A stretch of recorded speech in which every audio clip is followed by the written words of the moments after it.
کہا جاتا ہے کہ وہ علم جو کسی مستند صاحب علم کی رہنمائی کے بغیر حاصل کیا جائے فائدے سے زیادہ نقصان کا اندیشہ رکھتا ہے۔ آج کے عقل پرست دور میں ہر شخص اپنے مطالعے اور تحقیق کی بدولت ہر نظریہ کے متعلق اپنی رائے قائم کرنے کی کوشش کرتا ہے، اور اس کوشش میں بڑے بڑے منہ کے بل گرتے ہیں۔ اس کی حالیہ مثال معروف کالم نگار اور اینکر جاوید چودھری ہیں۔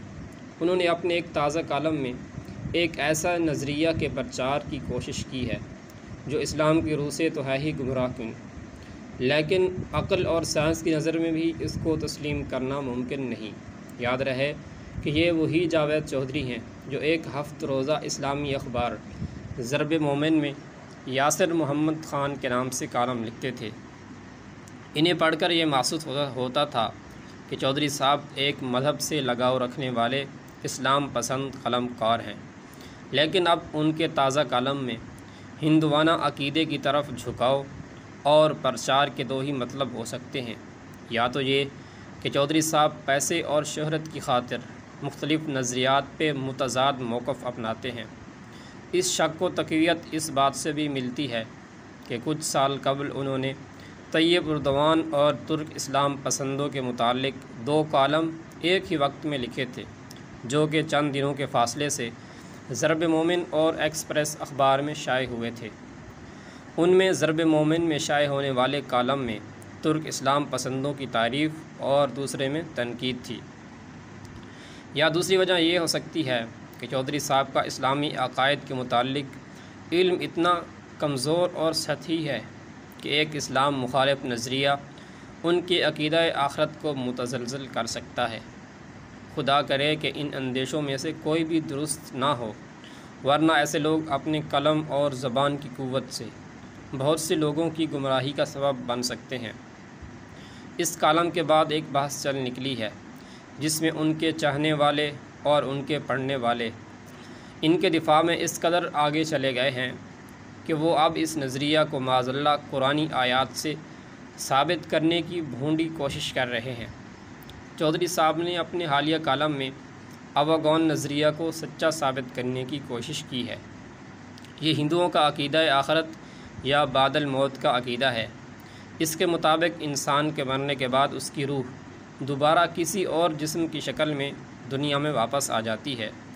اسے وہ اگلے جنم سے تعبیر کرتے ہیں، اور یہ صرف ایک بار نہیں بلکہ ہمیشہ اور بار بار ہونے والا عمل ہے، اور یہ بھی ضروری نہیں کہ ہر بار یہ روح انسانی شکل میں واپس آئے، بلکہ کسی درندے اور دوسری مخلوق کی شکل میں بھی واپس آ سکتی ہے۔ مثلاً جاوید چودھری صاحب اس جنم اور اس پیدائش میں ایک انسان، کالم نگار اور اینکر کی صورت میں موجود ہیں۔ ہندو نظریہ کے مطابق عین ممکن ہے وہ اپنی وفات کے بعد کسی چیر پھاڑ کھانے والے جنگلی درندے کی صورت واپس آ جائیں۔ اپنا یہ کالم انہوں نے جنم در جنم کے عنوان سے 8 جون کو ایکسپریس نیوز میں لکھا ہے، جس میں ایک امریکی ماہر نفسیات ڈاکٹر برائن وائس کی کتابوں سے متاثر ہو کر اوغون نظریہ کو تسلیم کرنے پہ آمادہ دکھائی دیتے ہیں۔ چونکہ چودھری صاحب کو افسانوی انداز پسند ہے جس کا اظہار ان کی تحریر اور گفتگو سے ہوتا ہے، اس لیے یہاں بھی کچھ افسانوی واقعات نے ان کو جکڑ لیا ہے۔ چودھری صاحب لکھتے ہیں کہ اس معالج نے ایک بیمار لڑکی کو ہیپناٹزم کے ذریعے ٹرانس میں لے کر اس کو ماضی کی طرف متوجہ کیا، تو اس لڑکی کو معلوم ہوا کہ اس سے پہلے وہ دنیا کے مختلف ملکوں میں 86 بار پیدا ہو چکی ہے۔ یہ ٹرانس میں لے جانے کے واقعہ سے مجھے بچپن میں پڑھے افسانوی ناول یاد آ گئے، جن میں کوئی بھی شخص اپنی روحانی یا شیطانی یا دماغی قوت سے دوسروں کے ذہنوں پہ قبضہ کر لیتا ہے اور جو بات چاہے اس سے منوا لیتا ہے۔ چودھری صاحب اس طرح کی مزید مثالیں ذکر کرنے کے بعد آخر میں کہتے ہیں، میں نے بعد ازاں امریکہ سے اس کی باقی 4 کتابیں بھی منگوا لیں، یوٹیوب پر اس کی ویڈیوز بھی دیکھیں اور اوپرا ونفرے کے ساتھ اس کا انٹرویو بھی دیکھا۔ ڈاکٹر کے تجربات، ریسرچ اور کتابیں حیران کن ہیں، اور یہ پڑھنے اور سننے والوں کو چند لمحوں کے لیے ہی صحیح لیکن یہ سوچنے پر مجبور کر دیتی ہیں۔ ہو سکتا ہے ہم ایسی روحیں ہوں جو بار بار انسانی تجربات کر رہی ہوں، ہم آتے ہوں، رہتے ہوں، جاتے ہوں اور پھر واپس آ جاتے ہوں۔ کیا یہ ممکن ہے؟ میں یقین سے ہاں یا نہ نہیں کہہ سکتا، لیکن ڈاکٹر برائن وائس جدید دنیا میں ایک نیا باب کھول چکے ہیں اور سینکڑوں ماہرین اب اس پر ریسرچ کر رہے ہیں۔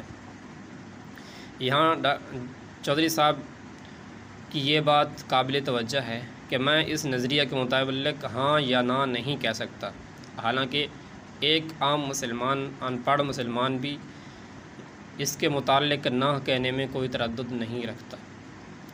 چودھری صاحب کو چاہیے کہ وہ اس موقف پہ نظر ثانی کریں جو نہ صرف اسلامی عقائد سے متصادم ہے بلکہ عقلی، منطقی اور سائنسی لحاظ سے بھی ناقابل قبول ہے۔